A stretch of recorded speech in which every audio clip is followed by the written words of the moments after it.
Ipinanganak sa isang mundo kung saan ang mga bayani ay itinadhana, hindi nilikha, si Ayon ay nahihirapan sa isang isinumpay na kakayahan na nagmamarka sa kanya bilang mahina at hindi gaanong mahalaga sa mga mata ng lahat sa kanyang paligid.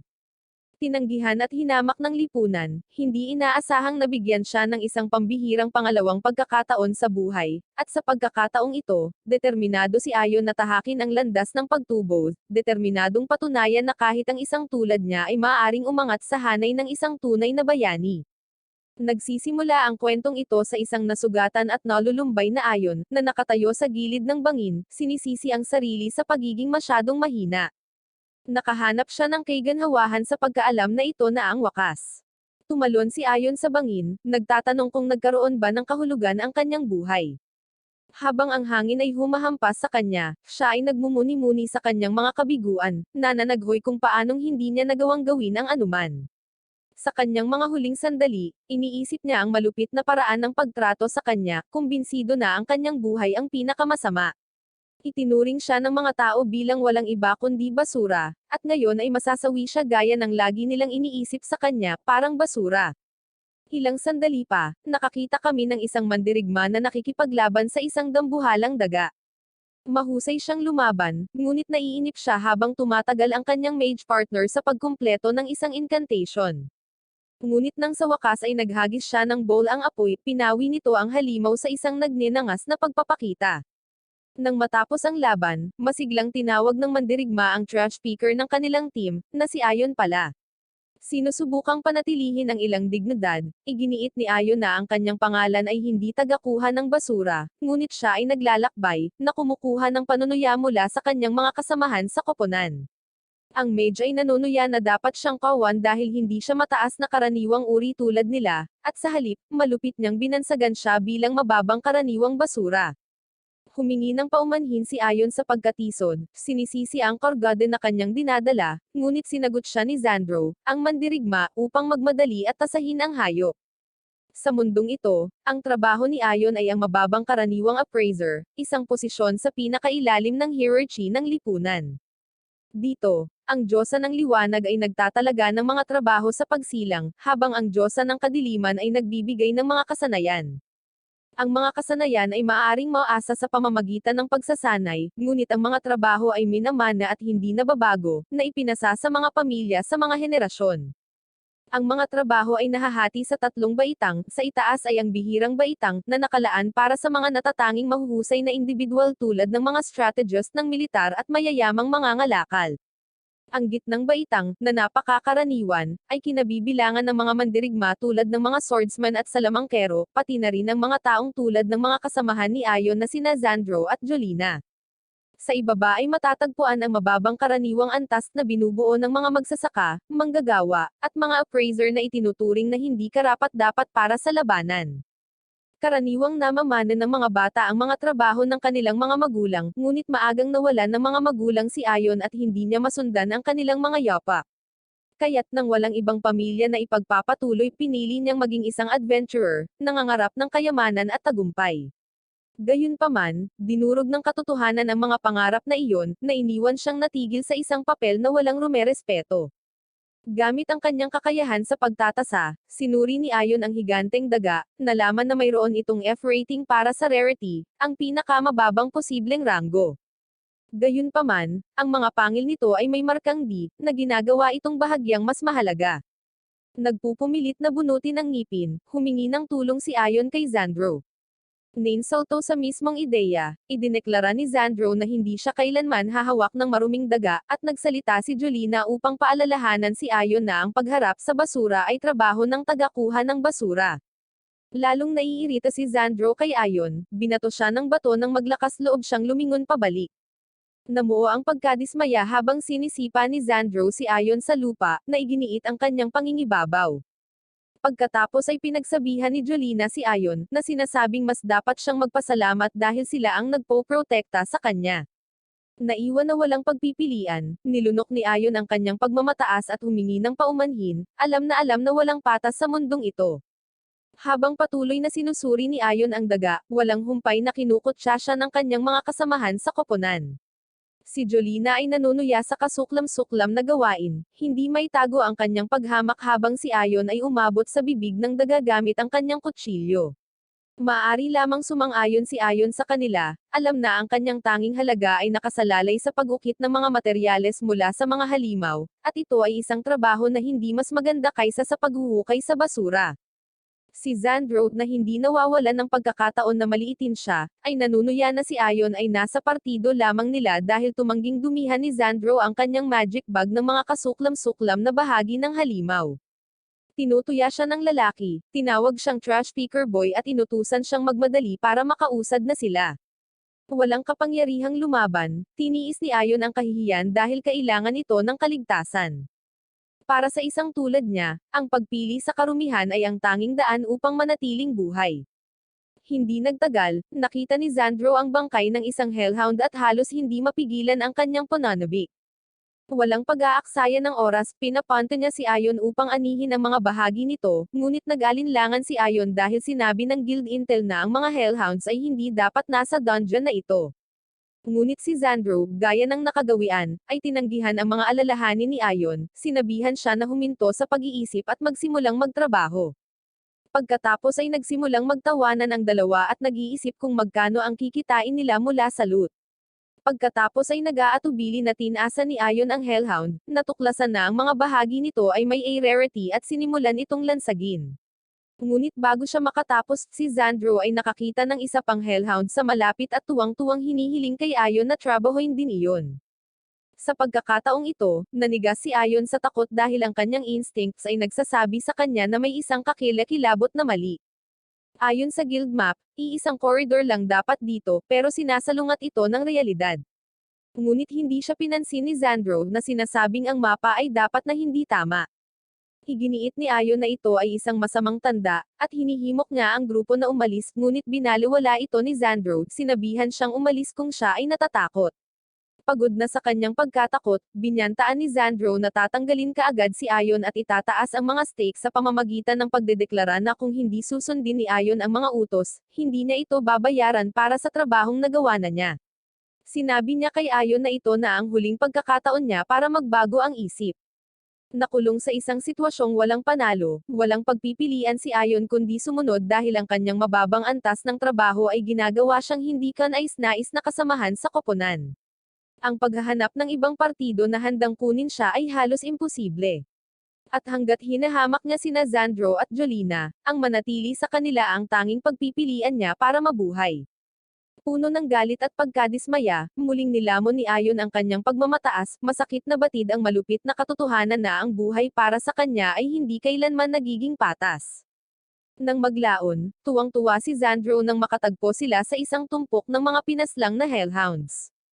Si Ayon, gayunpaman, ay labis na nag-aalala, na kino-question kung ano ang maaaring nagpabagsak sa gayong matataas na antas na mga halimaw. Kung sila ay mga adventurer, kinolekta dapat nila ang mga mahahalagang bagay. Si Zandro, na hindi interesado sa pag-iisip ng masyadong malalim, ay itinanggi ang pag-aalala, ngunit si Ayon ay natakot nang mapansin niya ang ilang nabubuhay na hellhounds sa malapit. Sa wakas ay napagtanto ng dalawang adventurer ang panganib na kinaroroonan nila, at napagtanto ni Ayon na malamang na nag-aaway ang grupo dahil sa pagkain. Nataranta si Jolina at inamin na hindi nila kayang talunin kahit isa sa mga halimaw na ito, kaya nagpa siya silang tumakas. Ngunit ang pagtakas ay tila imposible, at si Zandro ay gumawa ng isang masamang plano. May mali siya sa kanyang mga mata, inutusan niya si Jolina na iparalyze spell si Ayon. Si Ayon ay natakot, nakikiusap sa kanya, ngunit atubiling pumayag si Jolina, humihingi ng paumanhin habang ipinapaliwanag niyang hindi pa siya handang masawi. Siya ay nag-spell, hindi pinakilos si Ayon, at pagkatapos ay sinabi kung siya ay mapalad, ang paralysis ay maaaring mawala sa oras para siya ay makatakas. Si Zandro, na hindi nagpakita ng pagsisisi, ay hinampes ang kanyang paa kay Ayon at malupit na idineklara sa pack na inihahain ang hapunan.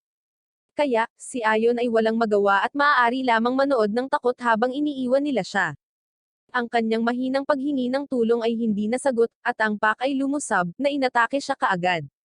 Ang masakit na sakit ay pumutol sa paralysis na nagpapahintulot kay Ayon na ipagtanggol ang kanyang sarili. Sa kawalan ng pag-asa, itinapon niya ang kanyang bag, natapon ang mga mansanas na nakakagambala sa mga hayop na sapat na para sa kanya upang makatakas. Pailay-pailay na naglalakad hanggat pinapayagan ng kanyang napahirapan na katawan, si Ayon ay natakot nang matuklasan ang kanyang mga taksil na kasamahan sa koponan na hamarang sa labasan. Napagtanto na siya ay natrap, at nakita niya ang isa pang koridor at nagpunta dito, ngunit natagpuan lamang na ito ay humahantong sa isang dead end. Sa likuran niya, lumalakas ang mga angle ng mga hellhounds, kaya naiwan si Ayon na may dalawang posibleng pagpipilian, tumalon sa bangin or ma-atake nila. Sa sandaling iyon, mapait na tumawa si Ayon, na sinisisi ang kanyang kapanganakan bilang isang mababang appraiser para sa kanyang miserableng kapalaran. Siya ay naging isang adventurer na umaasang magbabago ang kanyang buhay, ngunit ang nakita niya ay pangungutya at pagtataksil. Sa kabila ng pagyuko sa mga manunuya, siya ay iniiwan pa rin. Sinisisi niya ang kanyang kakayahan sa pagtatasa para sa kanyang kalagayan, ngunit nagsimulang mag-isip kung ito ba ay talagang kasalanan, or kung ang mundo mismo ang dapat sisihin. Sa sandaling iyon, sa isang pambihirang sandali ng Kelanawan, napagtanto ni Ayon ang malupit na katotohanan, siya ang dapat sisihin. Ginugol niya ang kanyang buhay na sinisisi ang kanyang trabaho, kanyang kalagayan, at lahat ng iba pa, habang tumatakas at naglalagay ng mga limitasyon sa kanyang sarili. Sa kasamaang palad, huli na, ngunit napagtanto ni Ayon na ang kanyang kahinaan ay kanyang sariling kasalanan. Pagkatapos ay sumuko siya, na inuulit ang kanyang mga naunang salita, itinuring siyang parang basura, at ngayon ay masasawi siya na parang basura. Ilang sandali pa, nagising si Ayon sa isang hindi pamilyar na lugar, ang kanyang walang malay na katawan ay nadala sa ibang lugar, habang ang isang misteryosong babae ay lumapit sa kanya at marahang kinis ang kanyang noo. Kapag siya ay nagising, siya ay natigilan ng matagpuan ang kanyang sarili na buhay, na ang lahat ng kanyang mga sugat ay kahit papaano ay gumaling. Bumangon siya, napansin niya ang isang napakalaking puno sa malapit na napapalibutan ng matataas na pader ng tubig. Naintriga si Ayon, at ginamit ang kanyang kakayahan sa pagtatasa sa isang patak na nahulog mula sa puno. Ang mga resulta ay nag-iwan sa kanya na hindi makapagsalita dahil ito ay isang patak mula sa World Tree. Sa pagtatasa sa mismong puno, kinumpirma niya na ito nga ang maalamat na World Tree, isang paghahayag na nakakabigla sa kanya dahil dati niyang iniisip na ito ay isang mito lamang. Ang alamat ay nagsasalita tungkol sa isang panahon kung kailan ang mundo ay may iisang World Tree. Ibinigay nito sa mga tao ang mana na huminga mula sa kapaligiran, at nag-convert sa loob ng kanilang mga katawan upang gumamit ng magic. Kumbaga, ang World Tree ay nalante matagal na ang nakalipas na nag-iwan sa mga tao na naguguluhan kung paano pa rin umiiral ang mana. Ang ilan ay nagtuturo sa pagkakaroon ng iba pang mga World Tree, ngunit sa kabila ng malawakang paggalugad sa ibabaw ng lupa, walang natagpuan. Ito ay makatuwiran ngayon, walang sino man ang nakaisip na tumingin ng ganoon kalalim sa isang hindi kilalang piitan. Napagpasyahan ni Ayon na dapat na nailigtas ng puno ang kanyang buhay. Nakayuko ang kanyang ulo, taos-puso siyang nagpasalamat dito, ngunit sa sandaling iyon ay nakarinig siya ng mahinang boses sa malapit. Tumingin siya sa paligid, wala siyang nakitang tao at nagpa siya na huwag pansinin ito. Nagulat din siya sa kawalan ng mga halimaw sa lugar. Nahaharap sa kawalan ng katiyakan ng kanyang sitwasyon, sinimulan ni Ayon na pag-isipan ang susunod niyang gagawin. Alam niyang hindi magpapadala ng tulong ang kanyang mga taksil na kasamahan sa koponan, at nang walang pagkain or mga supply, kakaunti ang kanyang mga pagpipilian. Determinado na mabuhay, nagpa siya si Ayon na sumulong. Sa isang huling tingin, muli siyang nagpasalamat sa World Tree bago nagpatuloy sa hindi alam na lugar. Habang sumusulong si Ayon, nagpakita ang misteryosong babae mula sa nakaraan, pinagmamasdan siya ng may pag-aalala. Ito ay malinaw na hindi pa natukoy na teritoryo, dahil wala sa mga ito ang tumutugma sa mapa ng guild. Lalong nababalisa si Ayon, sa takot na baka makatagpo sa malapit ng mga halimaw na mas malakas pa kaysa sa mga hellhounds dahil kinagat siya ng mga halimaw na iyon. Ngunit sa kabila ng kanyang mga takot, tinitipon niya ang kanyang lakas ng loob sa sarili, determinadong sumulong. Ang kanyang malapit na kasawian na karanasan ay nagbago sa kanya, at siya ay nanunumpa na hindi na muling maglalagay ng mga limitasyon sa kanyang sarili. Gamit ang walang anuman kundi isang bato, maingat na ginalugad ni Ayon ang piitan. Sa kanyang sorpresa, hindi siya nakatagpo ng mga halimaw, isang kaluwagan na nagpapahintulot sa kanya na tumutok lamang sa paghahanap ng isang labasan. Ngunit ang bangungot ay malayong matapos dahil out of nowhere, may pumutol sa tainga ni Ayon. Ang sakit ay masakit habang siya ay sumisigaw upang mabawi ito, ngunit bago niya magawa, ang kanyang mga daliri ay pinutol ng isa pang pag-atake. Sa gulat, ginamit niya ang kanyang kakayahan sa pagtatasa sa kanyang umaatake at natakot ng matuklasan na isa itong S-rank gremlin. Muling umatake ang nilalang, pinahirapan siya, at masakit na ipinaalala ni Ayon na ang pag-alam sa ranggo ng isang kalaban ay hindi nagpapalakas sa kanya upang labanan ito. Si Ayon pagkatapos ay desperadong sumusubok na tumakas, ngunit ang gremlin ay nanag sa kanya. Nang papasok na ito para sa pagpaslang, bigla itong nanlamig, nanginginig sa takot. Hindi makapaniwala si Ayon habang nadudurog ang gremlin, at lumalalim ang kanyang sindak kapag nakita niya ang dahilan, isang S-rank death bear. Ang napakalaking halimaw ay hindi nag-aksaya ng oras na kumamaw sa mukha ni Ayon at sinira ang isang mata nito. Habang sinisimulan siyang durugan ng oso, nagbitiw si Ayon sa kanyang sarili hanggang sa masawi, ngunit bago ang katapusan, isang misteryosong babae ang nagpakita, na namagitan upang iligtas siya. Ang babae, na malinaw na naiirita, ay bumubulong tungkol sa pagmamakaawa ng isang babae na tulungan si Ayon. Nilinaw niyang hindi niya ito ginagawa dahil sa kabaitan, at sinabihan si Ayon na huwag magkamali ng ideya. Ang lakas ni Ayon ay humihina, at siya ay nawalan ng malay. Kapag nagising siya, si Ayon ay bumalik sa World Tree. Pagkatapos ay natigilan siya at napagtanto na ang kanyang sira na mata ay napalitan, at lahat ng kanyang mga sugat ay gumaling muli. Pagkatapos, habang siya ay nakaupo, sa wakas ay nakita niya ang misteryosong babae na nakabantay sa kanya. Ang kagandahan niya ay hindi siya nakaimik, hanggang sa puntong ikinukumpara niya siya sa mga elf mula sa mga fairy tale, habang binibigyan siya nito ng magiliw na ngiti. Nagpupumilit si Ayon na maunawaan kung ano ang nangyayari kapag may lumabas na babae sa kanyang likuran, at hiniling na magpakita siya ng wastong pasasalamat at inumin ang tsaang ginawa ni Yori para sa kanya. Si Ayon ay nalilitong tumingin sa paligid at sa wakas ay napansin niya si Yori na may hawak na isang tasa ng tsaa, nag-aalok ng isang nahihiyang ngiti.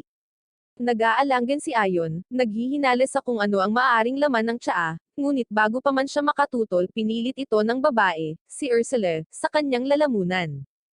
Sa kanyang pagtataka, ang lasa ng tsaa ay hindi kapani-paniwalang masarap. Pinuri ni Ayon si Yori, na nagniningning sa kaligayahan at nakita niyang mas cute pa si Yori kapag nakangiti ng ganon. Gayunpaman, binalaan siya ni Ursula sa isang napakasama na tingin na buburahin niya ang buong buhay niya kung manggahad siyang magkaroon ng isang hindi naaangkop na pag-iisip tungkol kay Yori. Mabilis na tumanggo si Ayon, sineseryoso ang banta. Pagkatapos, tinanong ni Ayon kung silang dalawa ba ang nagligtas sa kanya sa death bear. Nanunuya si Ursula, na nagsasabing wala siyang interes na protektahan ang isang mabahong tao na tulad niya, ngunit nakiusap si Yori sa kanya na tumulong, kaya wala siyang pagpipilian. Nagpapasalamat si Ayon, at nagpapasalamat kay Yori sa pag-aalaga sa kanya. Namumula si Yori sa kahihiyan, ngunit panandalian lang ang kanyang pagiging mahiyain dahil mali ang interpretasyon ni Ursula sa tono nito bilang nanliligaw. Isang mabilis na dropkick ang inihatid ni Ursula sa kanyang mukha, sinundan ito sa pamamagitan ng pagtapak sa kanya habang inaakusahan siya ng pananakit sa kanyang anak na babae. Habang nagpapagaling si Ayon, nabigla siya nang malaman na si Ursula ang ina ni Yori. Itinama siya ni Ursula, na ipinaliwanag na siya talaga ang tagapag-alaga ni Yori, isang tungkulin na ginampanan niya mula noong unang itanim ni Yori ang kanyang mga ugat sa kagubatan na ito. Maaring mukhang tao si Yori, ngunit siya talaga ang espiritu ng World Tree na ito, isa sa siyam na umiiral sa mundo. Kaya, ang tungkulin ni Ursula ay protektahan si Yori mula sa anumang pagbabanta. Namangha si Ayon na malaman na si Yori ang World Tree Spirit ngunit hindi pa rin makapaniwala dahil nakita niyang napakaganda niya. Sa kasamaang palad, ang papuri ay muling nagpahiya kay Yori, na nagudyok kay Ursula na sipain si Ayon pabalik sa lupa, na inakusahan siyang nakatitig kay Yori gamit ang mapanlinlang na mga mata. Lubos na humihingi ng paumanhin, sinubukan ni Ayon na mag-move on ngunit biglang may naalala, nakakakita pa rin siya sa kabila ng pagkapunit ng kanyang eyeball ng death bear.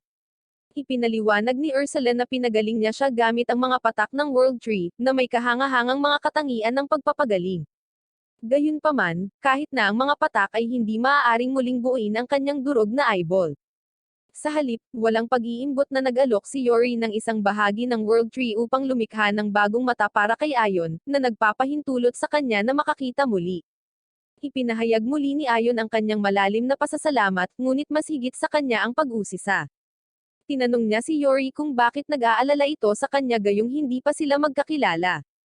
Ipinaliwanag ni Yori na ito ay dahil nagpasalamat siya sa kanya nang mahulog siya sa lugar na ito. Bagamat bihira para sa mga tao na mapunta rito, ilang mga insidente ang naganap kung saan ang mga individual ay nahulog sa kanilang kapahamakan. Lagi silang inililigtas ni Yori, ngunit walang nagpasalamat sa kanya. Sa halip, sa sandaling napagtanto ng mga taong iyon na siya ang World Tree, makasarili nilang pinagsamantalahan siya, kinokolekta ang kanyang tubig at sinira ang kanyang mga sanga at dahon upang ibenta para kumita. Si Ayon, gayunpaman, ang unang tao na tinatrato siya ng may tunay na paggalang, na naging dahilan ng pagkagusto niya sa kanya. Sa kabila ng kanyang pagmamahal kay Ayon, sumingit si Ursula, na ipinaalala sa kanila na hindi siya dapat narito at iginiit na umalis siya kaagad. Nakiusap si Yori kay Ursula na huwag pabalikan si Ayon sa piitan, alam niyang tiyak na masasawi siya. Si Ursula, gayunpaman, ay nananatiling walang malasakit, na sinasabi na ang mangyayari kay Ayon ay wala sa kanyang pag-aalala. Si Yori, desperado na iligtas siya, ay nakiusap kay Ursula na humanap ng paraan para magarantya ang kanyang ligtas na pagbabalik. Sa kasamaang palad, ipinaliwanag ni Ursula na abala ang kanyang sarili. Bilang tagapag-alaga ng World Tree, hindi siya makakalayo ng masyadong malayo kay Yori, at nabanggit din niya na ang teleportation magic ay hindi gumagana sa piitan na ito. Dahil sa kawalan ng mga pagpipilian, nagsimulang umiyak si Yori. Nang makita ang kanyang mga luha, si Ursula sa wakas ay nagpakumbaba at nakaisip ng isang alternatibo. Ipinahayag niya na personal niyang sasanayin si Ayon, hanggang sa sapat na ang kanyang lakas upang makalabas ng piitan ng mag-isa. Gamaan ang loob ni Yori at nagpapasalamat kay Ursula sa pagsang-ayon na tumulong. Si Ayon, sa sobrang nagpapasalamat at masaya, ay niyakap silang dalawa ng mahigpit. Gayunpaman, mabilis siyang itinulak ni Ursula na nainis sa kanyang ginawa. Inihanda ang sarili, binalaan ni Ursula si Ayon na ang kanyang pagsasanay ay magiging malaimpyerno, isang uri na isa lamang sa mga pinakadakilang pantas sa mundo ang makakagawa, at nilinaw niya na hindi niya kukonsintihin ang katamaran or kalahating pusong pagsisikap. Kaya, nagsasabi si Ayon na ibibigay ang lahat. Nang iwan siya ni Ursula sa labas para magsimula ng pagsasanay, si Ayon ay nagsimulang hindi mapalagay habang siya ay lumalayo upang maghanda. Kinakabahan siyang nag-iisip kung ang ideya niya sa pagsasanay, ay maaaring may kasamang paghagis sa kanya ng diretso sa pakikipaglaban sa mga halimaw ng mag-isa. Sa sandaling iyon, ipinaalam ni Ursula kay Ayon na inaasahan niyang lalabanan niya ang mga halimaw ng mag-isa, dahil ito ang pinakamabilis na paraan para matuto siya. Para sa kanyang unang gawain, itinuro niya ang isang gremlin sa malayo at sinabihan siyang magsimula doon. Ngunit ang problema ay walang nakikita si Ayon. Ipinaalala sa kanya ni Ursula na ang kanyang kaliwang mata ay pinalitan ng isang piraso ng World Tree, na humihimok sa kanya na subukang gamitin ito. Gayunpaman, kahit na sa kanyang espiritong mata, walang nakikita si Ayon kundi kadiliman. Kaya ipinaliwanag ni Ursula na walang kamalayan si Ayon na ganap na magamit ang potensyal ng Spirit Eye, na sumasalamin sa kung paano nawala ang kanyang orihinal na mata at kung paano tumulong si Yori na ibalik ito. Malalim na nakatutok si Ayon, at nang imulat niyang muli ang kanyang mga mata, ang mundo ay mukhang mas maliwanag at mas malinaw kaysa dati. Kaya ngayon ay sa wakas ay nakikita na niya ang gremlin na nakatago sa malayo. Kaya, inanunsyo ni Ursula na oras na para magsimula ng pagsasanay. Nang walang babala, binato niya ng bato ang gremlin, na nagudyok dito na sumugod sa kanila. Sinabi niya kay Ayon na ang kanyang unang gawain ay iwasan ang mga mabilis nitong pag-atake. Nagpanik si Ayon, sinasabing imposible dahil masyadong mabilis ang gremlin para sundan niya. Tinanggihan ni Ursula ang kanyang mga reklamo, na sinasabi sa kanya na gamitin ang kanyang kakayahan sa pagtatasa upang pag-aralan ang mga galaw nito. Nag-aalinlangan, at ubili itong sinubukan ni Ayon, at sa kanyang pagkamangha, ang kasanayan sa pagtatasa ay nagha-highlight sa mga pattern ng pag-atake ng gremlin sa real time. Gayunpaman, ang pag-alam kung saan gagawin ang mga pag-atake ay walang silbi kung hindi niya talaga maiiwasan ang mga ito. Kapag inatake siya ng gremlin, nag-activate si Ursula ng hadlang upang ihinto ang labanan. Pagkatapos ay inilabas niya ang isang bote ng mga patak ng puno na hiniram kay Yori, ibinuhos ito sa naputol na tainga ni Ayon. Pagkatapos nitong mag-react, binalaan niya ito na seryosohin ito, dahil ang paulit-ulit na pinsala ay magpapahaba lamang sa kanyang pagdurusa. Nang pababa na ang harang, ipinagpatuloy ng gremlin ang pag-atake nito, ngunit sa pagkakataong ito ay yumuko si Ayon upang maiwasan ang pag-atake nito. Pagkatapos ng isang linggong nakakapagod na pagsasanay, sa wakas ay natutunan ni Ayon na asahan ang mga galaw ng gremlin at iwasan ang mga pag-atake nito sa bawat oras. Ipinagmamalaki ang kanyang pag-unlad, inanunsyo ni Ayon kay Ursulene na ganap niyang pinagkadalubhasaan ang pamamaraan. Gayunpaman, ang kanyang kumpiyansa ay nagpapabae sa kanya dahil ang gremlin ay pumuslit sa kanyang likuran at hinahampas ang kanyang likod na nahuhuli sa kanya. Natatawa sa kanyang sakit, nag-activate si Ursulene ng isa pang kalasag sa paligid nila para makapagpahinga sila. Bagamat lubusan siyang nasisiyahang makita siyang nahihirapan, inamin niyang nagawa niya ng maayos at sinabi sa kanya na nakapasa siya sa unang pagsubok. Ngayon ay oras na para sa susunod na aralin, at ipinaalam niya kay Ayon na kailangan niyang talunin ang gremlin. Si Ayon ay handang sumubok ngunit mabilis niyang itinuro na kung walang trabahong panlaban, ang pagpaslang sa isang S-rank na halimaw ay imposible para sa kanya. Inaasahan ito ni Ursula at ipinaliwanag na kahit na imposible sa kanyang mga kamay, hindi niya kailangang umasa sa mga ito. Ipinahayag niya na gumawa siya ng isang espesyal na espada para sa kanya. Idinagdag ni Ursula na hindi niya gustong gumawa ng espada, ngunit sinubukan ni Yori na putulin ang isa sa kanyang mga sanga upang ibigay ang mga materyales, lahat ay dahil gusto niyang tulungan siya. Labis na naantig si Ayon na titiisin ni Yori ang ganoong sakit para sa kanyang kapakanan, na nanunumpa na gagamitin ng husto ang espada. Taos-puso siyang nagpapasalamat sa kanya. Sa pamamagitan nito, ibinaba ni Ursula ang harang at iniwan si Ayon upang harapin ang gremlin ng mag-isa. Sinusugod niya ang nilalang, ngunit walang kahirap-hirap itong umiwas sa kanyang paunang pag-indayog. Si Ursula ay hindi napahanga, at tinutokso siya sa pagsasabing hindi niya tatamaan ang gremlin kung patuloy siyang umindayog ng napakabagal. Alam ni Ayon na tama siya at sumusubok ng bagong taktika, hinuhulaan ang landas ng gremlin at tinatakda ang kanyang pag-atake kung kailan ito malapit na. Gayunpaman, ang gremlin ay madaling tumalon sa kanyang talent na nagpapatunay na ito ay sapat na matalino upang maiwasan ang mga predictable na galaw. Napagtatanto na kailangan niya ng isang mas mahusay na diskarte, nagpa siya si Ayon na gawin pa ang kanyang kakayahan sa pagtatasa. Sa halip na hulaan lamang ang mga galaw ng gremlin, nakatuon siya sa pagsusuri sa bawat detalye ng pag-atake nito. Nagko-concentrate siya ng mas malalim, pina-activate ang tinatawag niyang super appraisal. Habang sinusugod siya ng gremlin, biglang tila natigil ang nilalang sa oras, ngunit sa katotohanan, ang spirit eye ni Ayon ay mabilis na sinusuri ang mga galaw nito na parang slow motion. Sa ganoong malinaw na pananaw sa pag-atake ng gremlin, mahinahong inihanda ni Ayon ang kanyang sarili at tumama ang isang malinis na tama, hinampens ito sa mukha at tinalo ito. Tuwang-tuwa si Ayon sa pagkatalo sa kanyang unang halimaw na nakalaban, ngunit pinutol ni Ursula ang kanyang pagdiriwang, na nagpapaalala sa kanya na ito ay simula pa lamang.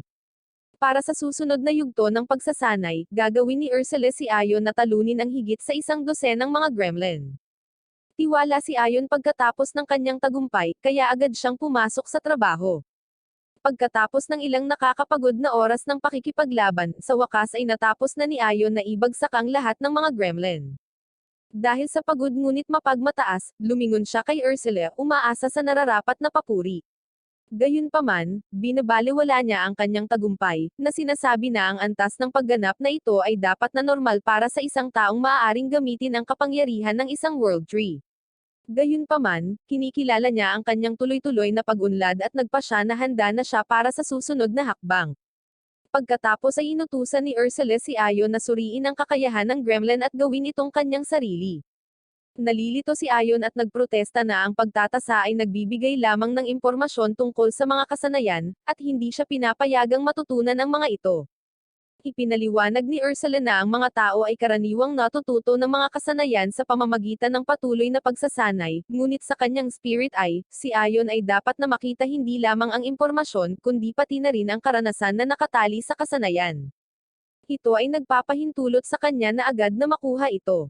Si Ayon pagkatapos ay mausisa na nagpa siya na subukan ito, at tinaasa ang mataas na bilis ng kakayahan ng gremlin sa paggalaw.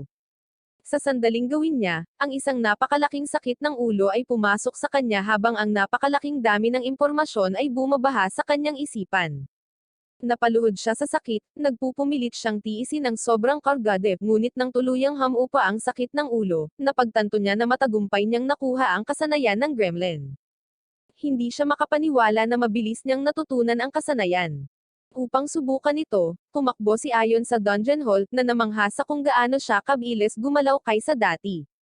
Ngunit mayroong isang malubhang problema, ang kanyang katawan ay hindi sanay na gumalaw sa ganoong kabilis na bilis, at sa loob ng ilang segundo, napiunit ang bawat hibla ng kalamnan sa kanyang katawan, na nagiiwan sa kanya na lukot sa matinding paghihirap. Kalmadong naabutan siya ni Ursula, ibinuhos ang ilan sa mga patak ng World Tree sa kanyang sirang katawan upang pagalingin siya. Pagkatapos ay ipinaliwanag niya na kung ang kanyang katawan ay hindi makayanan ang lakas ng kasanayan sa ngayon, ang tanging solusyon ay ang patuloy na pagsasanay hanggang sa ito ay umangkop. Pagkatapos ay sinimulan niya ang isang matinding pagsasanay kung saan paulit-ulit na ginagamit ni Ayon ang kasanayan hanggang sa mapunit ang kanyang mga kalamnan, at paulit-ulit niya itong pinapagaling. Nagpapatuloy ito hanggang sa tuluyang huminto ang katawan ni Ayon sa pagkasira. Lumalakas ang kanyang mga kalamnan, at maaari na niyang gamitin ng buo ang kasanayan nang hindi sinasaktan ang sarili. Nakaramdam ng tiwala, iniisip ni Ayon kung handa na ba siyang hamanin ang Death Bear. Tinutuya ni Ursula ang kanyang labis na kumpiyansa, binabalaan siya na kahit na sa kanyang kasalukuyang pag-unlad, siya ay matatalo pa rin kung susubukan niyang harapin ang halimaw ngayon.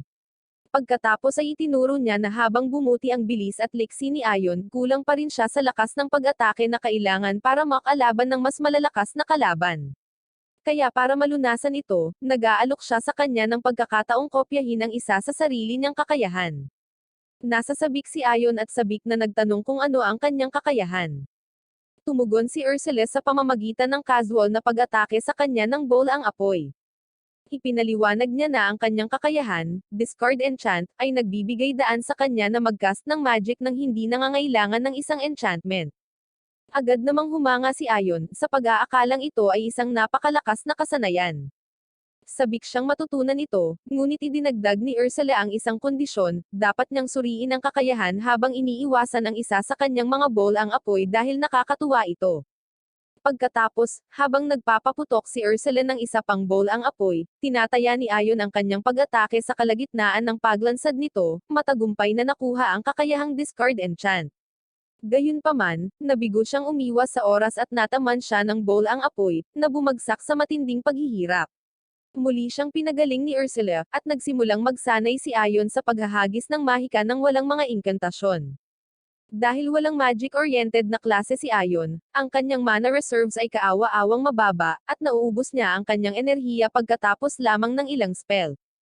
Ngunit sa kabutihang palad, ang mga patak ng puno ng mundo ay hindi lamang nagpapagaling sa kanya ngunit nagdaragdag din ng kanyang mana, habang bahagyang pinapataas ang kanyang kakayahan sa mahika sa bawat pagkakataon.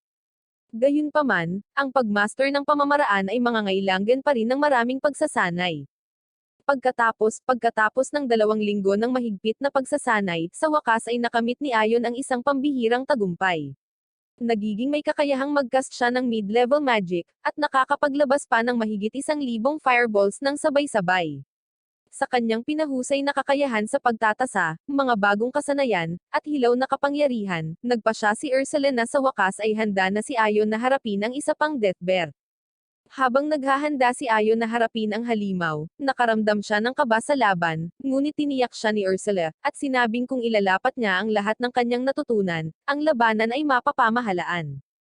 Pagkatapos, kapag sumugod ang Death Bear, ang mga kuko nito ay umuusad patungo kay Ayon ng may nakakasawi na katumpakan. Gamit ang kanyang pagtatasa, binabasa ni Ayon ang mga galaw nito at nag-counter ng point-blank wing cutter spell. Direktang dama po ang pag-atake sa oso, na nagdulot ng malaking pinsala, bagaman hindi ito sapat upang tapusin ito. Ang oso ay umuungal sa galit ngunit hindi ito binibigyan ni Ayon ng pagkakataong makabawi. Agad niyang sinimulan itong atakihin ng fireballs, sunod-sunod, hanggang sa tuluyang matalo ang halimaw.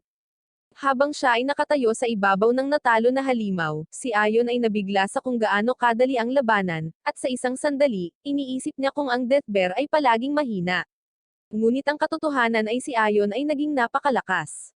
Nang makitang si Ayon na ngayon ay nagpapakita ng kumpiyansa at may kakayahang makipaglaban sa malalakas na halimaw, nagpa siya si Ursula na sa wakas ay kumpleto na ang kanyang pagsasanay at sinabihan siyang umalis na sa piitan. Ngunit bago umalis, bumalik si Ayon sa World Tree upang magpaalam kay Yori, at nagpasalamat sa kanya at kay Ursula sa pagtulong sa kanya na maging hindi gaanong kaawa-awa. Bilang regalo sa pamamaalam, ibinibigay ni Ursula kay Ayon ang mga labi ng Spirit Core ng World Tree, isang berdeng bato na katulad ng ginamit sa paggawa ng kanyang prosthetic na kaliwang mata. May dagdag na core sa kamay, maaaring gumawa si Ayon ng backup na mata kung sakaling may mga emerhensya. Gayunpaman, nag-aalangan siyang tanggapin ito, nalilito. Kung ang isang berdeng bato ay bahagi ng puno ng mundo, hindi ba ibig sabihin nito ay mahalaga ito sa pag-iral ni Yori? Hindi gaanong nag-aalok ng paliwanag si Ursula, tinitiyak lamang kay Ayon na magiging maayos si Yori. Nilinaw din niya na hindi niya iingatan magpakailanman ang bato, na ibinunyag na nilagyan niya ito ng spell para matiyak na babalik sa kanya ang bato kapag nasawi na siya. Dahil malamang na hindi gagamitin ni Ayon ang core ayon sa nilalayon, nagpa siya si Ursula na gawin itong kapaki-pakinabang kaagad sa kanya sa pamamagitan ng paglakip nito sa kanyang spirit eye, na ginagawa itong isang banal na anyo. Nang buksan ni Ayon ang kanyang bagong upgrade na mata ng espiritu, napagtanto niyang wala na kahit saan si Yori. Nagulat, sinimulan niyang tawagin ang kanyang pangalan at hanapin siya, para lamang muling nagpakita si Yori pagkaraan ng ilang sandali, na nagpapakita mula sa kanyang ngayon na banal na mata. Pagkatapos ay ibinunyag ni Ursula ang katotohanan, inilipat niya ang core ng World Tree sa mata ni Ayon. Dahil si Yori ang embodiment ng puno ng buhay, mananatili na siya ngayon sa loob ng kanyang mata mula sa puntong ito. Bago lubos na maunawaan ni Ayon na nalinlang siya sa isang panghabang buhay na relasyon kay Yori, masaya niyang binago ang paksa. Masayang ipinaliwanag ni Yori kung gaano siya magiging kapaki-pakinabang sa kanya ngayon, na ipinagmamalaki na maaari niyang pagalingin siya kahit kailan niya gusto, kahit ilang beses kung kinakailangan. Sa kabila ng katawa-tawa ng lahat ng ito, atubili na inamin ni Ayon na ang pagkakaroon ng pinakamakapangyarihang astiya na naninirahan sa kanyang eyeball ay hindi isang masamang pakikitungo. Gayunpaman, sinusuri pa rin ni Ayon si Ursula upang matiyak na okay siya sa kaayusan na ito, na nagtatanong kung okay lang ba siyang mahiwalay sa kanyang pinakamamahal na bantay. Nang marinig ang katawa-tawang tanong na ito, sinipa ni Ursula si Ayon sa mukha, idinikit ang paa nito sa ulo nito para ipadama sa kanya ang lalim ng pagkairita nito. Galit niyang idineklara na walang paraan na iiwan niya ang kanyang pinakamamahal na bantay sa isang mahinang tol-una na tulad niya.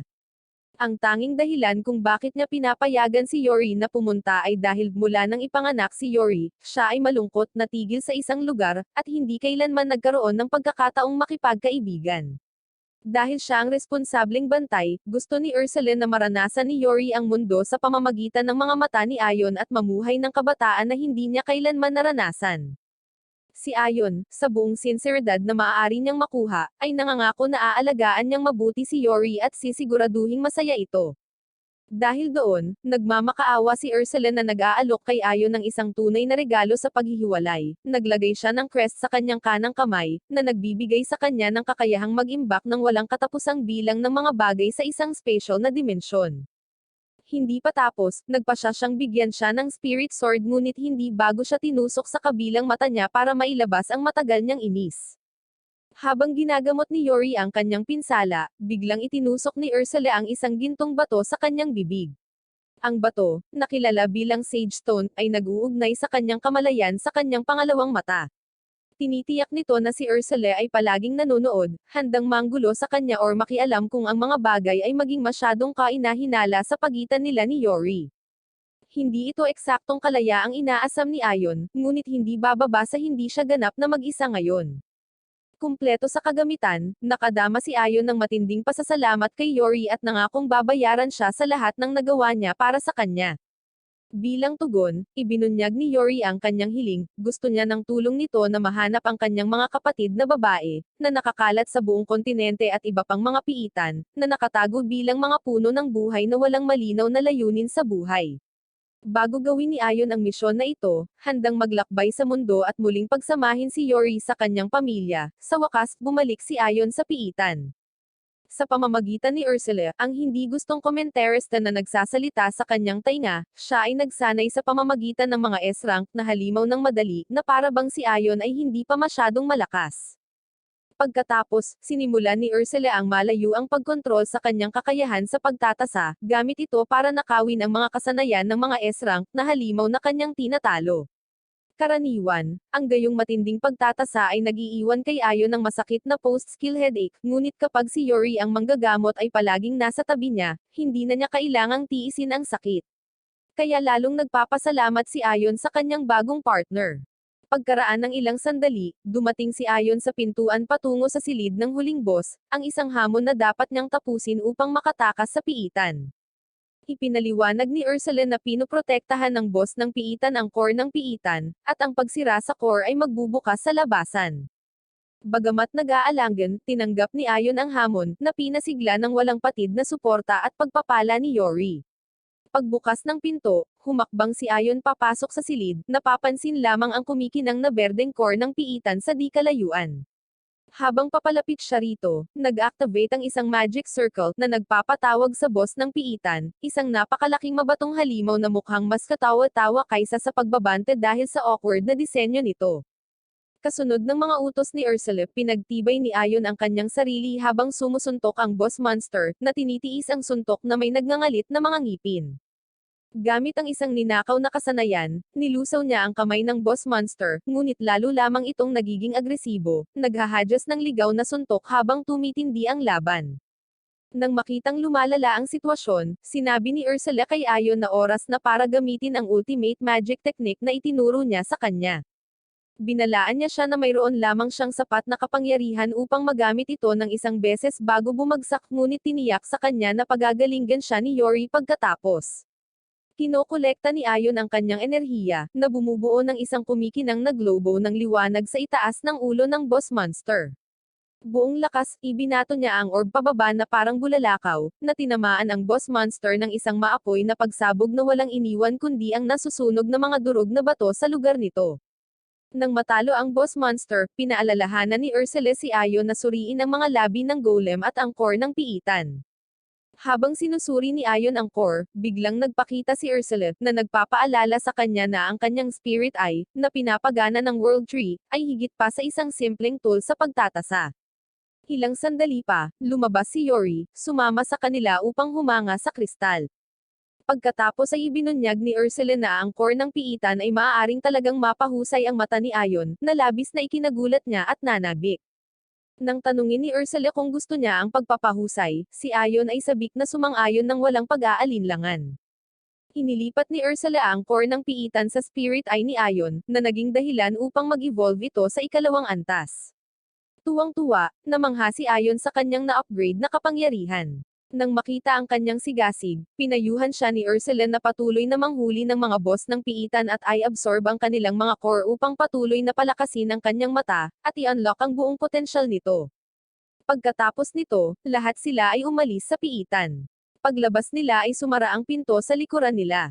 Tumakbo pabalik si Ayon upang tingnan kung ito ay permanenteng selyado. Kinumpirma ni Ursula ang kanyang hinala, na nagpapaliwanag na ang piitan ay malamang nasarado ng tuluyan ngayong wala na ang core nito. Binanggit din niya na ang buong lugar na napuntahan nila kanina ay malamang na selyado rin. Nangangahulugan ito na walang makaka-access muli sa World Tree. Nang marinig ito, gumaan ang pakiramdam ni Ayon, dahil alam niyang wala na siyang anumang negosyo sa piitan at maaaring bumalik sa ibabaw ng walang pagsisisi. Samantala, sa guild ng adventurer, ipinagyayabang ni Xandro sa isang grupo ng mga adventurer ang kanyang pagsubok sa mga hellhounds. Binalaan niya sila na huwag silang lalapit sa piitan, na nagpapaikot ng isang dramatikong kwento kung paano isinakripisyo ni Ayon ang kanyang sarili para makatakas sila. Siyempre, kasinungalingan ang lahat para pagtakpan ang katotohanang ginamit ni Xandro si Ayon bilang decoy para iligtas ang sariling balat. Ang mga walang muwang na adventurer ay nahuhulog sa kanyang gawa-gawang kwento, na nakabitin sa bawat salita. Ngunit biglang narinig ang boses ni Ayon, kaya natigilan sa takot si Xandro nang lumingon siya upang makita si Ayon, na buhay at maayos. Sa takot, hiniling ni Xandro na malaman kung paano nakaligtas si Ayon. Mapanuksong ibinunyag ni Ayon na hindi lang siya nabuhay kundi natalo rin ang lahat ng halimaw sa piitan. Si Xandro, na hindi makapaniwala, ay sinubukang tanggihan ito dahil palagi niyang inaakala na si Ayon ay isang mahinang talunan.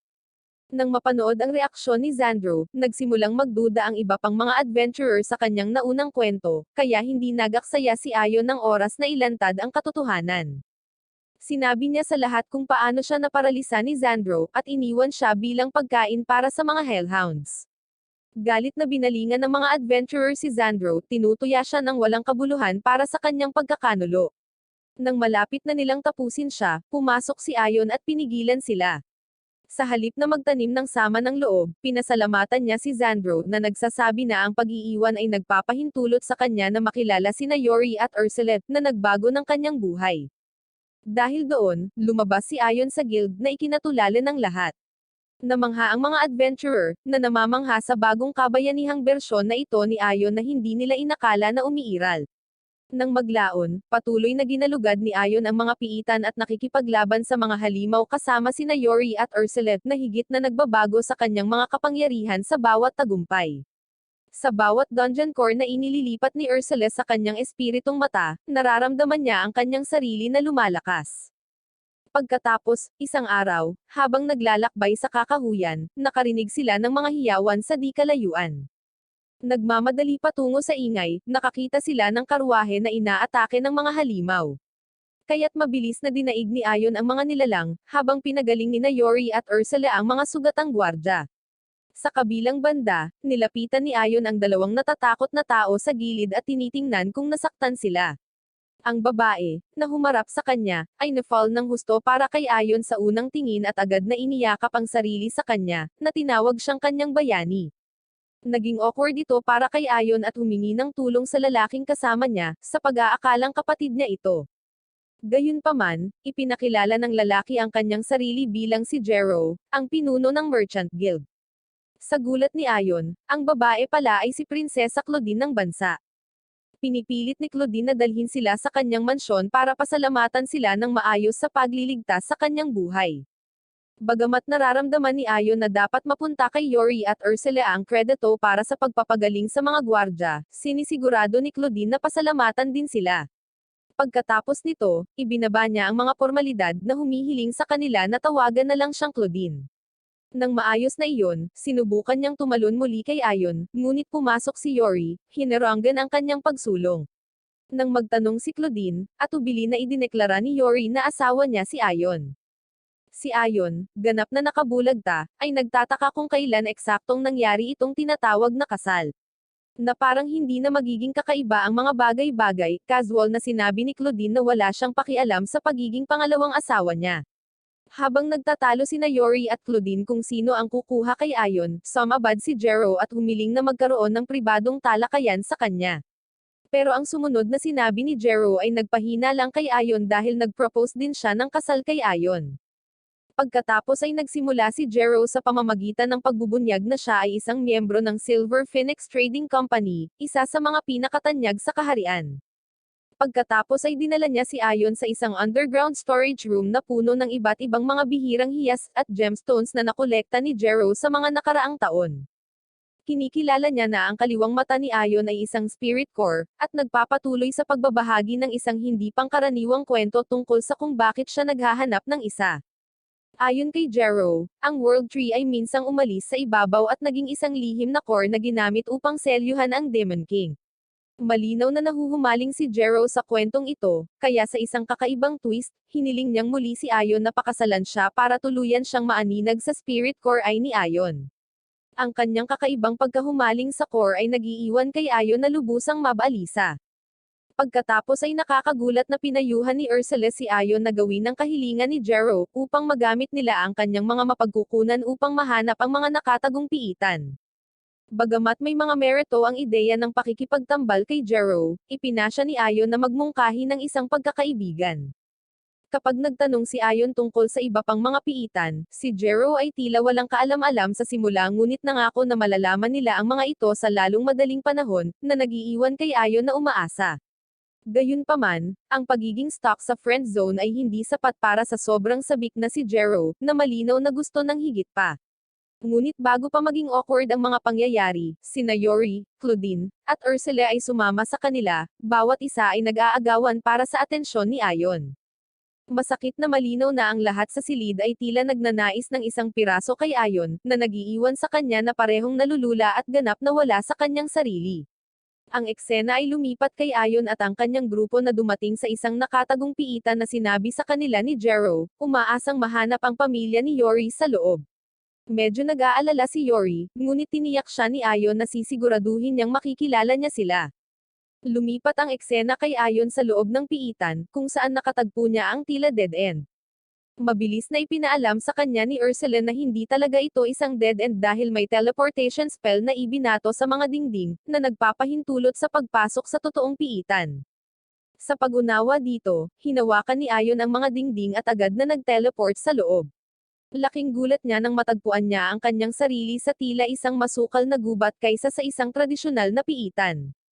Pagkatapos ay ipinaliwanag ni Ursula na ang isang malakas na ilusyon ay binago ang panloob na istruktura, na humuhubog dito sa isang bagay na ganap na naiiba.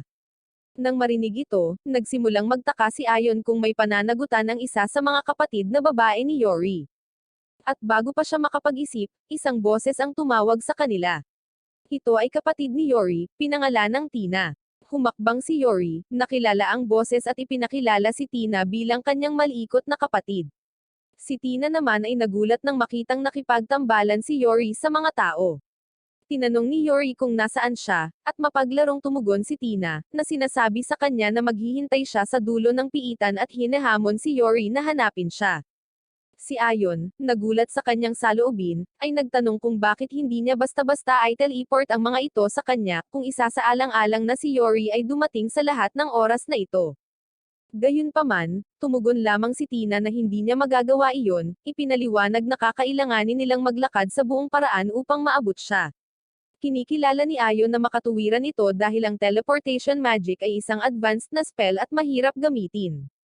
Casual, binalaan sila ni Tina na ang piitan ay puno ng mapanganib na mga bitag at malalakas na halimaw, na ginagawang hindi madali ang kanilang paglalakbay.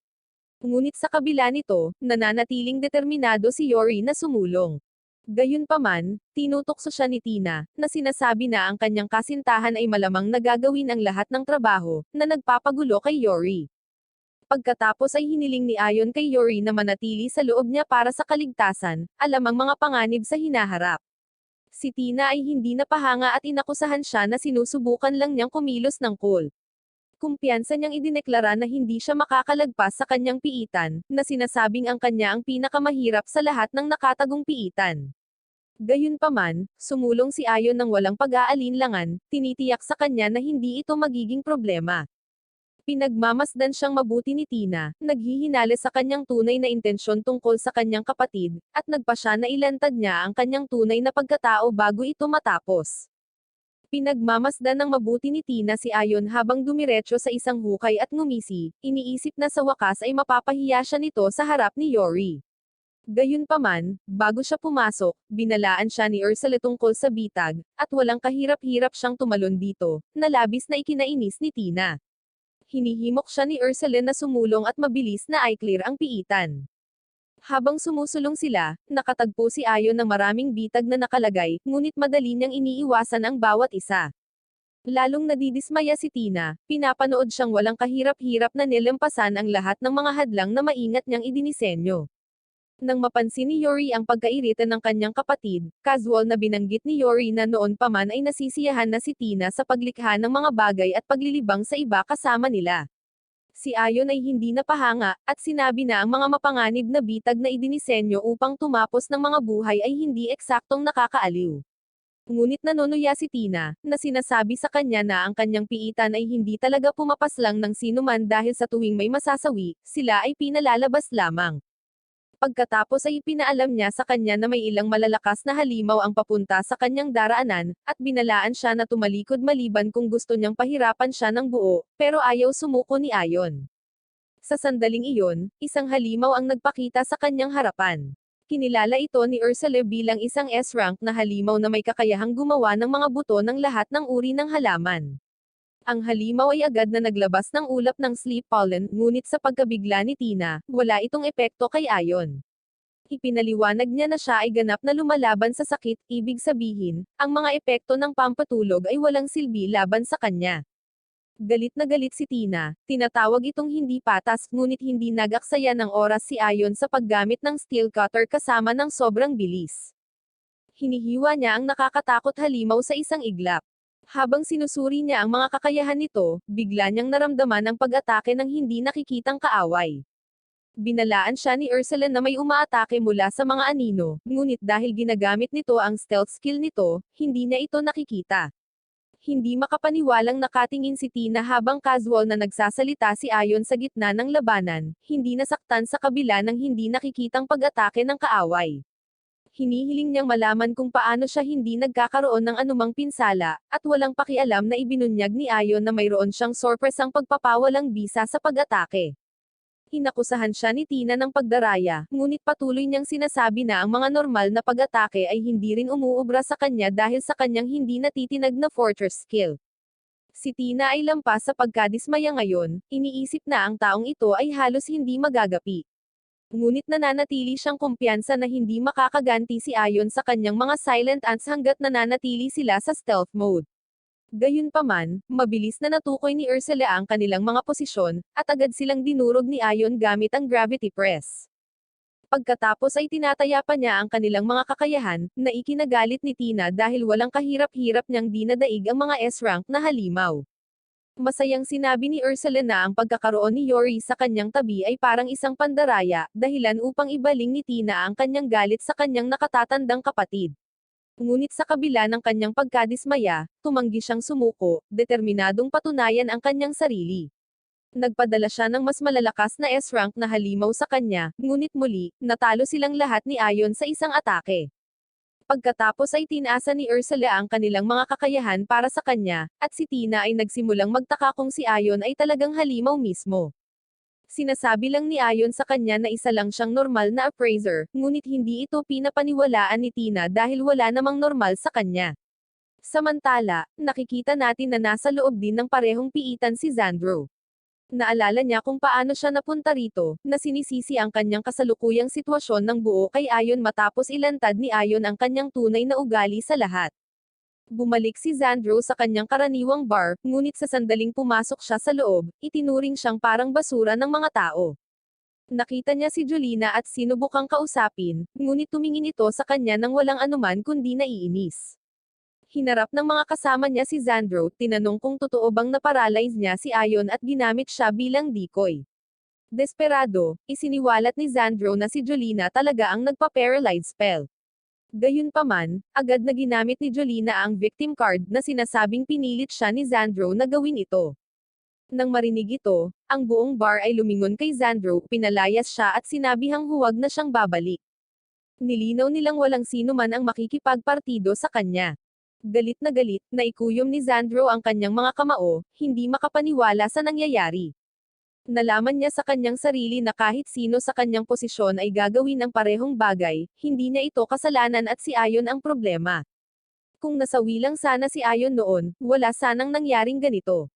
Determinado na ibalik ang kanyang reputasyon, nagpa siya si Xandro na mayroon lamang isang paraan upang tabyusan ang kanyang sarili ng solo, harapin ang isang napakahirap na halimaw at patunayan na mali ang lahat.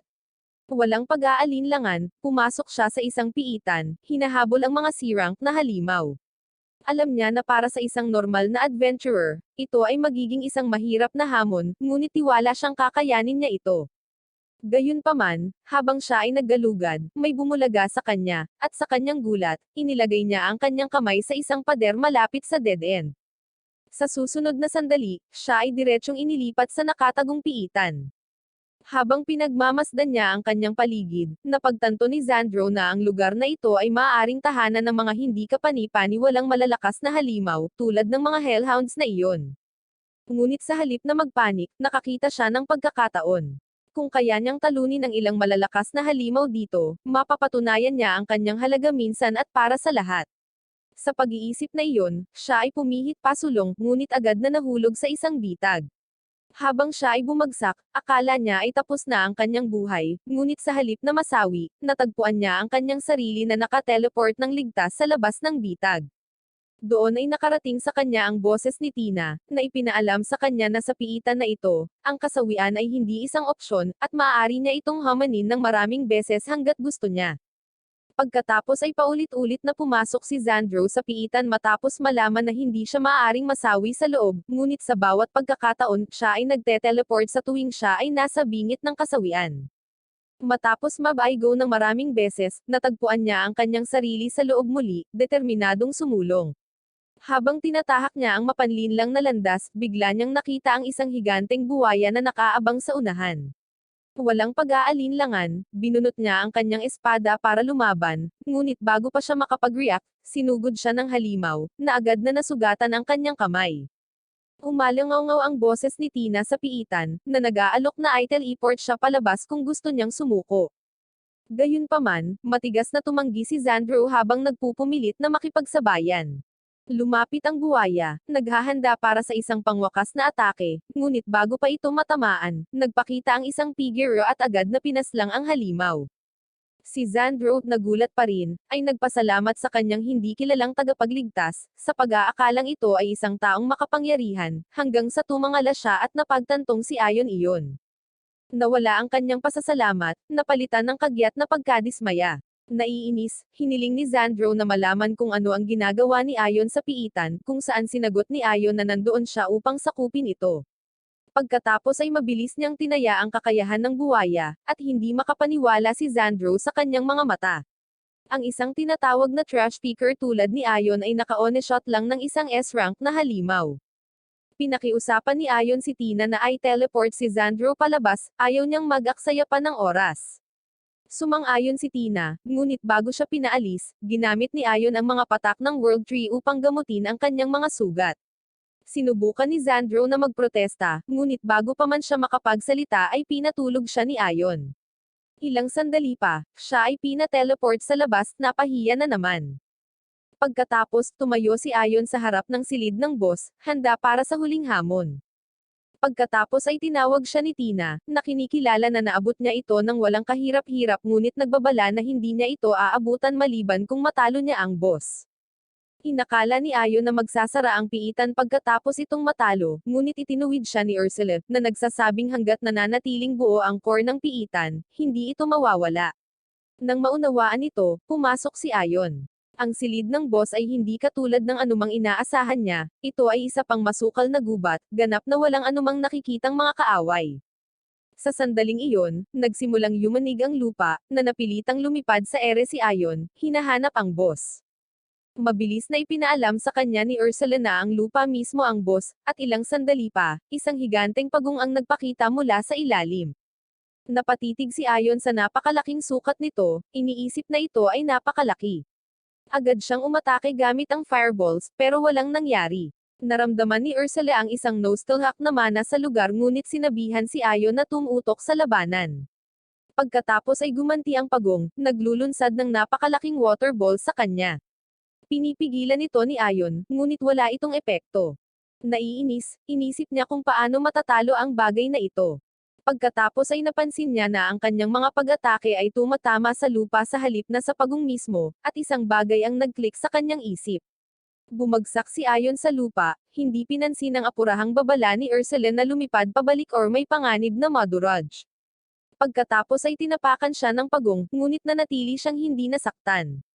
Sa isang ngiti, ginamit ni Ayon ang Dispel spell, at ang ilusyon ay nasira, na inihayag ang tunay na boss, isang maliit na pagong. Binuhat ni Ayon ang maliit na nilalang, at napagtanto ni Ursula na ito ay isang banal na espiritu, sapat na malakas upang lumikha ng ganoong mataas na antas ng ilusyon. Kahit na siya ay lubusang naloko, na nagpapatunay sa napakalaking kapangyarihan nito. Pagkatapos ay pinuri niya si Ayon, sinabing nanalo siya sa laban gamit ang sarili niyang talino at kakayahan. Nagtataka, pinuri ni Ayon ang pagong, at sa kanyang pagkabigla, ito ay anak ni Genbo, isa sa 4 na banal na hayop ng paglikha. Nagulat si Ursula sa revelasyon, at tinanong ni Ayon si Tina kung talagang kailangan niyang talunin ito. Matigas ang ulo niyang iginiit na hindi niya makiklear ang piitan maliban kung gagawin niya ito. Ikinatwira ni Ayon na mula nang malagpasan niya ang ilusyon, nanalo na siya at tumanggi na saktan ang maliit na nilalang. Patuloy na lumaban si Tina, ngunit nilalaro ni Ayon ang card ng simpatiya, at pagkatapos ng ilang pag-aalinlangan, sa wakas ay sumuko na rin siya. Pumasok si Ayon at ang iba pa sa silid kung saan nakatayo ang World Tree, at nang makita ni Tina si Yori, yumakap siya sa kanyang kapatid. Nagyakapan ang dalawa, masaya na muling nagkita pagkatapos ng mahabang panahon. Ilang sandali pa ay sinulyapan ni Tina si Ayon, at itinuro ito ng paratang na sinasabing siya ang nagbubuli sa kanya. Mabilis na ipinagtanggol ni Yori si Ayon, sinabi sa kanyang kapatid na hindi siya masamang tao. Tinignan ni Tina si Yori na naghihinalip, may naramdaman siya sa tono niya, at may mapanuksong ngiti, sinabi niya na parang crush siya ni Yori. Namula agad ang mukha ni Yori, nataranta sa akusasyon, at inisip na hindi pa rin nagbabago si Tina, mapaglaro pa rin gaya ng dati. Ngunit nakahinga siya ng maluwag na ang kanyang nakababatang kapatid na babae ay masigla gaya ng dati. Habang pinagmamasdan sila, ngumiti si Ayon, natutuwang makita silang magkasama at masaya. Pagkatapos ay biglang ibinalita ni Tina na gusto niyang sumama sa kanila, sinabing pagod na siya sa pananatili sa ilalim ng lupa. Ipinaliwanag niya na kaya niyang ibigay ang kanyang spirit core kay Ayon, tulad ng ginawa ni Yori, para maisama siya nito. Walang pagtutol si Yori at tinanong si Ayon kung ano ang naiisip niya. Dahil walang dahilan para tumanggi, pumayag siya. Sa sandaling iyon, ang maliit na pagmumula kanina ay nagsimulang kuminang, at sa loob ng ilang segundo, ito ay naging isang babae. Ipinakilala niya ang kanyang sarili bilang si Karina, ang tagapag-alaga ni Tina, at ang anak ng Divine Beast na si Genbo. Agad na nagbago ang ekspresyon ni Ursula, ang kanyang karaniwang casual na ugali ay nawala, at hinarap niya si Karina ng may malalim na paggalang. Natigilan si Ayon, nagulat nang makitang formal na nagsasalita si Ursula. Gayunpaman, ikinaway ni Karina ang kanyang kamay at sinabihan siyang magpahinga. Sinabi ni Ursula kay Ayon na bago kunin si Tina, kailangan niyang humingi ng pagsang-ayon kay Karina. Ginawa ni Ayon ang itinuro, at pinahintulutan siya ni Karina. Inabot din niya sa kanya ang isang sage stone at hiniling na samahan sila, na nagpapakita ng kanyang mga kakayahan sa hadlang upang patunayan na maaari siyang maging kapaki-pakinabang. Walang nakitang dahilan si Ayon para tumanggi at sumang-ayon kaagad. Sinimula ni Ursula na gawing prosthetic na mata ang spirit core at ang sage stone ni Tina. Nang makumplito, inilipat niya ito kay Ayon, na naging sanhi ng pag-evolve ng kanyang mata sa ika-4 na antas na nagbibigay sa kanya ng kakayahang makakita sa pamamagitan ng mga diskarte sa ilusyon. Habang lumilingon siya sa paligid, napagtanto ni Ayon kung gaano kasigla ang mga bagay. Nang makita si Yori sa ganoong kasiglahan, nakaramdam siya ng kasiyahan. Ang kanyang mga mata, na pinagmamasdan ang kaligayahan ng kanyang bantay, ay nagpasalamat kay Ayon sa kanyang ginawa. Gayunpaman, simpleng tugon ni Ayon na ginagawa lamang niya ang dapat niyang gawin. Sa 6 pang kapatid na mahahanap, itinakda niya ang kanyang mga tingin sa kanyang susunod na layunin. Samantala, sa labas ng tagumpiitan, unti-unting namulat si Xandro. Habang lumilinaw ang kanyang isipan, pinoproseso niya ang nangyari, at nabubuo sa kanyang loob ang pagkadismaya. Hindi siya makapaniwala na si Ayon, ang taong minsang namumulot ng basura para sa kanya, ay naging napakalakas. Pagkatapos, nakita namin si Jero na isinasama si Ayon sa lokal na Adventurers Guild, dahil kailangan niyang magbenta ng ilang dungeon loot, at ang pagkakaroon ni Jero sa kanyang tabi ay magiging maayos ang proseso. Si Jero ay malawak na kinilala bilang isang napakayamang mangangalakal, ngunit si Ayon ay nanatiling isang palaisipan sa lahat. Pagkatapos ay buong kumpiyansa na ipinaalam ni Jero sa receptionist na naroon si Ayon para mag-offload ng ilang mga kayamanan sa piitan, at halos kaagad, ipinahayag ni Jero ang kanyang intensyon na bilhin ang buong koleksyon. Sabik na tumulong, hiniling ng receptionist ang guild card ni Ayon. Gayunpaman, nang ibigay niya ito, natigilan siya nang malaman na F-rank appraisal status lang ang hawak niya. Ang paghahayag na ito ay nag-udyok sa kanya na magpatibay ng tono, hayagang nag-aalinlangan na maaaring talunin ng isang F-rank appraiser ang anumang halimaw. Hindi nagtagal, nakiisa ang ibang miyembro ng guild sa pangungutya. Hindi nataranta, hinimok ni Jero si Ayon na iharap na lang ang kanyang mga gamit.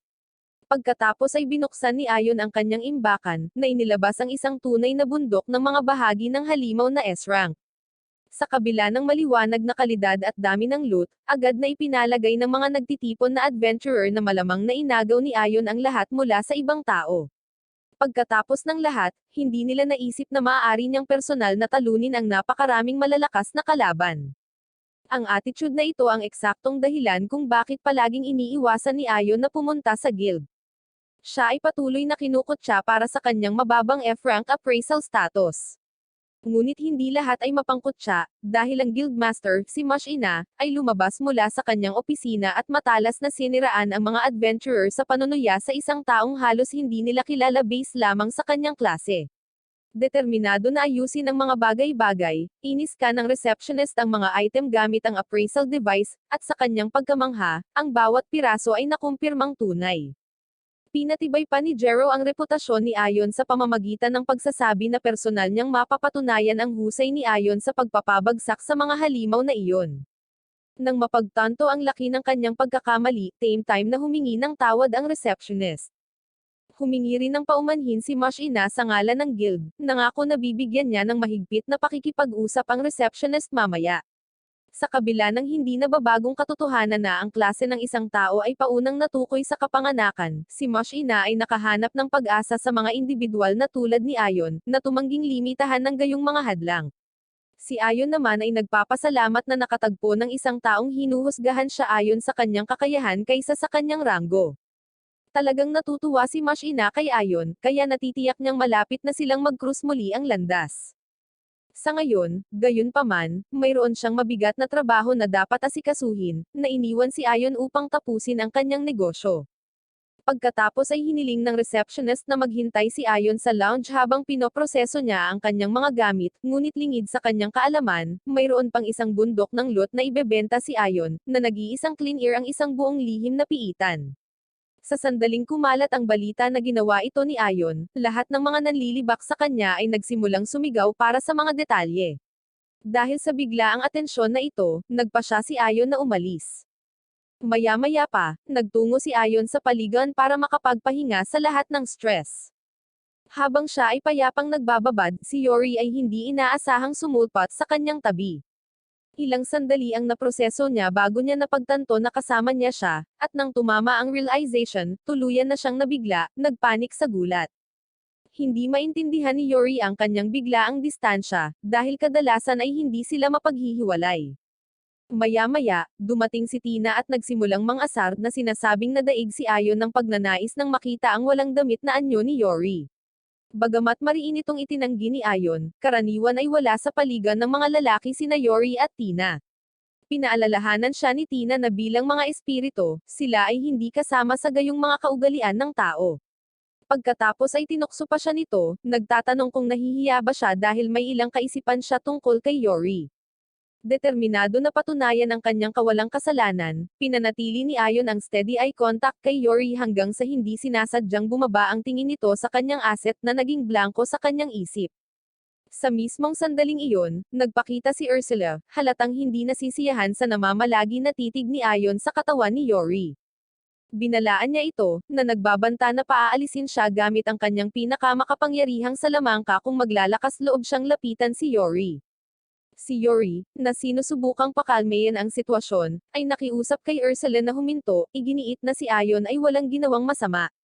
Gayunpaman, nang marinig ni Ursula ang kanyang pagsusumamo, naghinala si Ayon na maaaring lumampas na si Ayon, at inihanda pa rin niya ang sarili na pasabugan siya.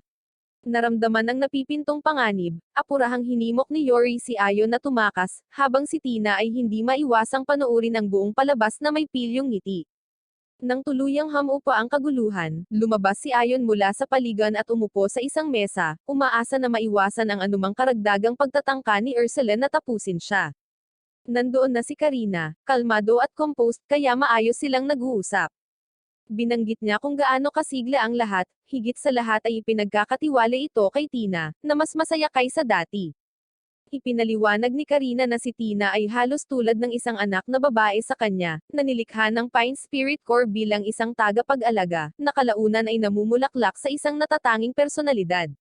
Naalala ni Ayon na bukod kina Yori at Tina, naniniwala siyang may 6 pang espiritu ng puno na matatagpuan. Gayunpaman, itinuwid siya ni Karina, na ipinaalam sa kanya na mayroon talagang 7. Naguguluhan dahil narinig niya na ang orihinal na World Tree ay nalanta ilang taon na ang nakalilipas, nakinig si Ayon habang ipinaliwanag ni Karina na ang spirit core ng unang puno, si Akedna, ay umiiral pa rin, kahit na walang nakakaalam sa kanyang kinaroroonan. Ang parehong misteryo ay bumabalot sa natitirang mga espiritu ng puno. Sa kabila ng nakakatakot na gawain ng pagsubaybay sa kanila, nanatiling hindi napigilan ni Ayon, ang kanyang pagpapasya ay pinalakas ng kanyang pagnanais na pasayahin si Yori at muling pagsamahin siya sa kanyang pamilya. Kinabukasan, dumating si Mashina sa mansyon ni Jero para hanapin si Ayon, dala ang isang espesyal na kahilingan.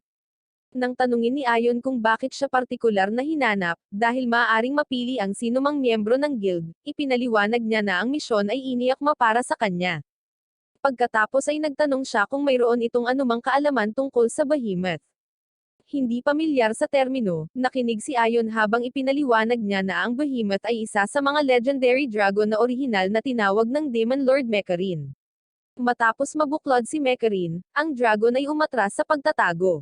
Gayunpaman, kamakailan lamang ay muling nagpakita ito at kakaibang nagtatarget lamang ng mga mangangalakal na dumadaan sa lugar. Dahil dito, opisyal na ipinagkaloob ni Mashina kay Ayon ang SS rank quest na talunin ang Behemoth, isang mapanganib na hamon na maaaring magbuwis ng kanyang buhay. Ipinahayag niya na mauunawaan niya kung tumanggi siya, ngunit bago siya makatapos, ipinahayag ni Ayon ang kanyang layunin na gawin ang misyon ng walang pagkaantala. Pumunta siya sa disyerto kung saan huling nakita ang Behemoth. Maingat na tinaya ni Ursula ang eksaktong lokasyon nito, tinitiyak na alam niya kung saan nakatago ang nilalang. Ngunit bago makipag-ugnayan si Ayon sa halimaw, binalaan siya ni Ursula na ang Behemoth ay may kakayahang sumipsip ng mga mahiwagang pag-atake, at maaaring gamitin ang mismong hangin upang maglunsad ng mga pag-atake na may sapat na lakas upang maghiwa-hiwalay sa kalawakan mismo. Si Ayon ay nakinig sa babala, ngunit dahil ang Behemoth ay maaaring sumipsip ng mahika, natanto niya na dapat siyang umasa lamang sa kanyang espada. Ngunit bago pa niya ito may indayog, kailangan niyang hintayin ang halimaw, dahil humihilik ito ng malalim sa ilalim ng buhangin. Pinili niyang magpalabas ng napakalaking fire spell para pasabugan ang isang malaking tipak ng lupa, na napilitang lumutang ang Behemoth. Hindi nakakagulat, hindi itong masyadong nasisiyahan sa pag-istorbo dito. Sa buong mahaba at walang talo nitong pag-iral, na personal na ginawa ng Demon Lord na maging sobrang malakas, ang Behemoth ay hindi kailanman nakakilala ng pagkatalo. Tinapos nito ang buong hukbo ng tao, at ni minsan ay hindi nakatagpo ng isang kalaban na karapat-dapat sa isang hamon. Kaya sa huli, nagsawa na lang ito sa pakikipaglaban. Maaring hindi masyadong nakakatakot si Ayon sa unang sulyap, ngunit ang Behemoth ay may sama ng loob na inamin na si Ayon ay gumagamit ng napakalakas na mahika. Gayunpaman, hindi lang basta-basta eepekto ang mahika laban sa Behemoth. Nang magtanong ang halimaw, sino ang nang-ahas na hamanin ang kapangyarihan nito? Matapang na ipinakilala ni Ayon ang kanyang sarili bilang isang regular na tao lamang na nakatakdang tapusin ito. Ang Behemoth, sa pag-aakalang ito ay maaaring isang uri ng kosmikong biro, ay ipinagmalaki na ito ay nilikha ng Demon Lord upang maging ang pinamalakas na beast. At kung iyon ang pinakamahusay na magagawa ng Demon Lord, malamang na mahina ang Demon Lord. Galit na galit sa insulto ni Ayon, ang Behemoth ay nagpakawalan ng ilang hilaks na bala sa kanya, ngunit si Ayon ay sapat na maliksi upang iwasan ang bawat isa. Bilang isang Earth Dragon pa rin, pinaalalahanan ng Behemoth si Ayon na walang pagtakas kapag ikaw ay nasa dagat ng buhangin. Tinapakan nito ang lupa, na-trap si Ayon sa isang nakaka-suffocate na buhangin. Ayaw magpatalo, inactivate ni Ayon ang kanyang acceleration skill upang mapabilis ang paglampas sa bitag at isara ang distansya. Nang makalapit siya, hinampad niya ang braso ng Behemoth. Napagtatanto na maaaring talagang banta ang tao na ito, lumipat ang Behemoth ng mga taktika at lamusong sa buhangin.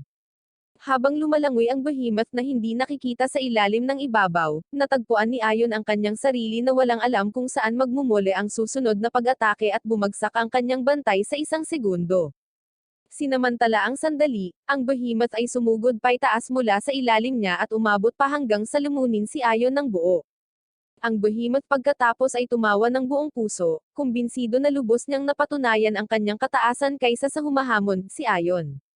Ngunit ang kanyang pagdiriwang ay hindi pa panahon, dahil sa ilang sandali, ang kanyang mukha ay sumabog sa isang pagsabog ng mahiwagang pagsabog.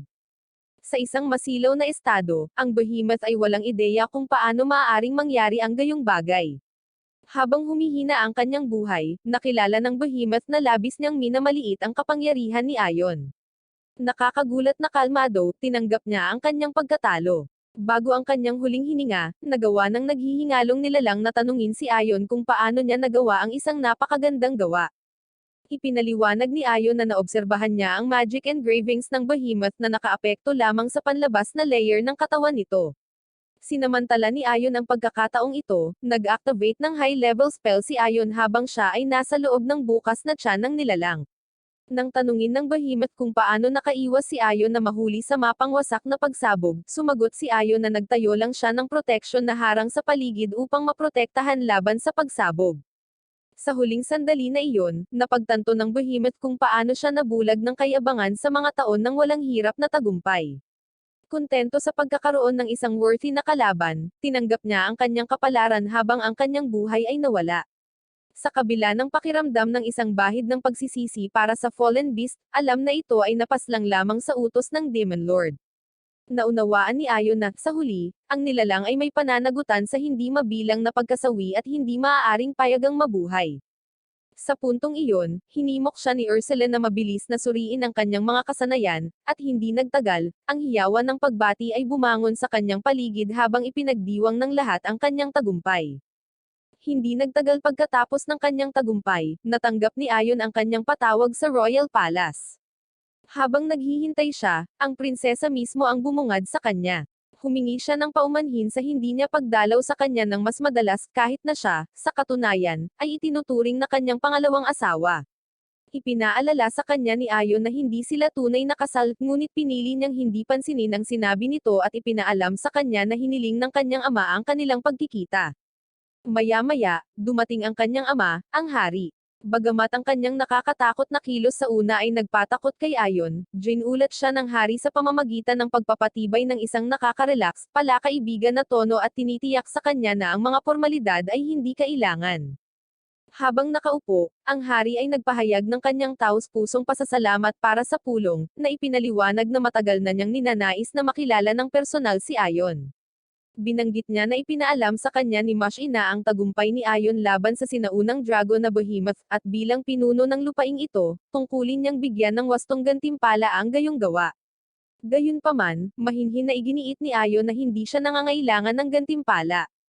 Gayunpaman, ipinaalala ng hari sa kanya na iniligtas din ni Ion ang prinsesa ng tambangan ang kanyang karwahe, at bilang kanyang ama, napilitan siyang magpasalamat. Sumagot si Ion sa pagsasabing kung sino man ang nararapat na pasalamatan, dapat ay si Yori iyon, dahil naging malakas lamang siya sa tulong nito. Naantig sa kanyang mga salita, ipinaabot din ng hari ang kanyang pasasalamat kay Yori, bagaman nanatili itong nahihiya at nagtago sa likod ni Ion. Sinabi pa ng hari na siya ay may matalas na pakiramdam sa paghusga sa karakter, at malinaw niyang nakikita na si Ion ay isang taong hindi kailanman hinahayaang sirain siya ng kapangyarihan. Sa mga mahahalagang bagay na dapat asikasuhin, tinapos ng hari ang kanilang pagpupulong para sa araw na iyon, ngunit hindi bago iharap kay Ion ang isang regalo, isang relo na may pinong pagkayari na may hawak na royal crest. Ang tanda na ito, ipinaliwanag niya, ay magbibigay ng isang halos walang hadlang na daanan sa buong kaharian. Bagamat nag-aalangan si Ion na tanggapin ang ganoong mahalagang bagay, dahil alam niya ang potensyal nito na tulungan siyang tuklasin ang mga lugar na karaniwang hindi limitado sa kanyang paghahanap sa pamilya ni Yori, sa huli ay tinanggap niya ito ng may kagandahang loob. Ang balita ng pagkatalo ni Ion sa behemoth ay nagsimulang kumalat na parang apoy sa buong kaharian, at ang katanyagan nito ay tumaas. Samantala, ang reputasyon ni Xandro ay lumubog sa bagong lalim. Ngayon, itinuring na siya ng lahat bilang basura. Ang higit na ikinagalit ni Xandro ay ang mga tao ay hindi tumitigil sa pag-uusap tungkol sa mga nagawa ni Ion, kahit na hindi pa nagtagal, si Xandro ay mas malakas kaysa kay Ion. Siya ay naiinis, iniisip na ang lahat ay maaaring naging mas mahusay kung si Ion ay nanatiling mahina, or mas mabuti pa, ay hindi kailanman umiral. Pagkatapos, isang boses ng babae ang pumutol sa kanyang mapait na pag-iisip, nag-aalok ng tulong. ipinakilala ng misteryosong tagapagsalita ang kanyang sarili bilang isang punong espiritu na nagngangalang Akedna.